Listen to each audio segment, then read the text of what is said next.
Well, good morning again, and welcome back. My name is Don K. Preston. I am the president of Preterist Research Institute of Ardmore, Oklahoma. I am enjoying my second or third good cup of coffee this morning, going over some notes.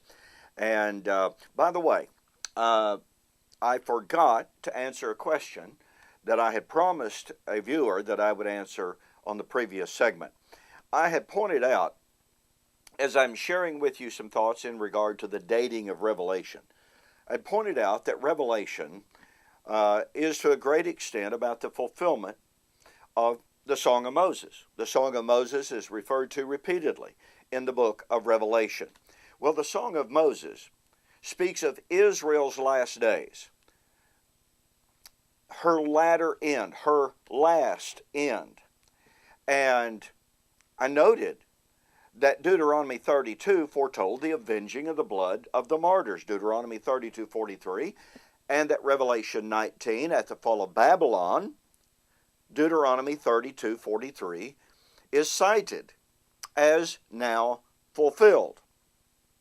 Well, pardon me, one of the viewers said, well, Don, I'm a bit concerned because Deuteronomy 32:7 and following says this song is for many generations to come, after many generations, and yet Deuteronomy 32:35 says, pardon me, that these things will be at hand.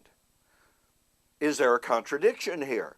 How can it say it's for many generations to come and for Israel's last days, and yet then turn around and seemingly use the language of imminence? Well, this is, to coin a term that I coined many years ago, pardon me, but to me is very expressive and very helpful for what we find very, very often in the Old Testament.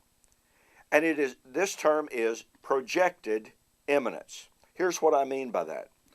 The Old Testament writer knows, understands, and realizes that what they're speaking about is not for their day. Now, by the way, Peter emphatically tells us that the Old Testament writers, when they spoke of Messiah, when they spoke of the last days, when they spoke of their eschatological expectations, they knew they were not speaking of their own day. So any claim, as many try to do, any claim that the Old Testament prophets foretold the end as near in their day, but of course it wasn't near, therefore time doesn't mean anything, those claims are absolutely specious and false. Peter says the Old Testament prophets, when speaking of the parousia of Christ, the salvation to come at the day of the Lord, they knew they were not speaking for their own day. But they were speaking of Peter's day. 1 Peter 1, 9-12. Now, here therefore is Moses speaking of Israel's last days, speaking of Israel's latter end, saying that it would be for many generations to come, that is, after Moses' death, and yet saying those things were seemingly near. So, what's going on? Moses is being projected through the Spirit into the last days to speak of what would be imminent and near and at hand when the last days finally arrived. We find many examples of this in the Old Testament. Isaiah chapter 60, for instance, which speaks of the New Jerusalem, the time in which there is no need of the sun, no need of the moon. The walls of the city are all precious stones. Well, that's Revelation chapter 21. Okay? But notice that Isaiah chapter 60, verse 22, the Lord says, in its day I will hasten it. I will bring it to pass swiftly. There you go. Projected imminence. In its day. In Joel chapter 2 through chapter 3, it is a prediction of the last days, when the Spirit would be poured out, and the Lord would save the remnant of Israel, leading to the salvation being offered to all men, whosoever would call on the name of the Lord. Now notice, chapter 3, verse 1, of course, no chapter divisions in the original. In those days, what days? Last days. And at that time, it wasn't near in Joel's day. Oh, by the way, there was an at-hand day of the Lord in Joel's day. But there was this, it shall come to pass afterward, or come to pass in the last days, that delineates it from the at-hand event. And remember what Peter said.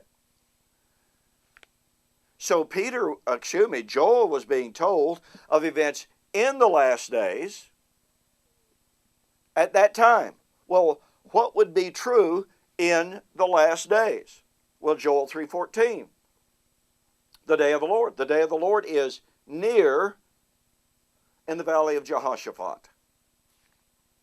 Well, did that mean that Joel was after all saying that day that he's speaking about for the last days was near? No, he just told us that the day that he's talking about is after the day that he's been talking about. There are 2 days of the Lord in Joel. One that was imminent, one that was far off, afterward for the last days. In the last days, the day of the Lord would be at hand. This is projected imminence. Remember, Peter said that the Old Testament prophets, when they spoke of the day of the Lord, the eschatological day of the Lord, the coming of salvation at that day of the Lord, the coming of the eternal salvation, 1 Peter 1, 3-5, to come at the day of the Lord, those Old Testament prophets knew they were not speaking of their own day, but of Peter's day. And thus we find passages like Daniel 12. Daniel, seal up the vision, for it's for the time of the end. You will sleep with your fathers. You will rise in the last days, or at the time of the end. Not for your time, Daniel. It's a long time off. You see what I mean? Projected imminence. Now, I cover all of this and more in my little book, Can God Tell Time? This little book has been through 5 revisions, 5 reprints, sold thousands upon thousands upon thousands of copies. It has literally changed the lives of who knows how many people. So, for the viewers of my YouTube and Facebook, I will send you a copy of Can God Tell Time absolutely free. Now, this offer is only good for those who do not already have a copy, or who do not have a copy. If you've already got one, please don't request, okay? And by the way, I've got records. So, if you'd like a copy of Can God Tell Time, contact me. Send me an email. Go to my websites, www.eschatology.org or BibleProphecy.com. Send me an email. Request, Can God Tell Time? Be sure to mention that you saw the offer on YouTube or Facebook, and you request a free copy of Can God Tell Time. No shipping, no cost. I'll send it to you absolutely free. Be sure to take advantage of that offer. I want to tell you, this little book may well change your life. Hey, thanks for joining me for this morning's Morning Musings. You have a fantastic weekend. Lord willing, we'll see you on the flip side.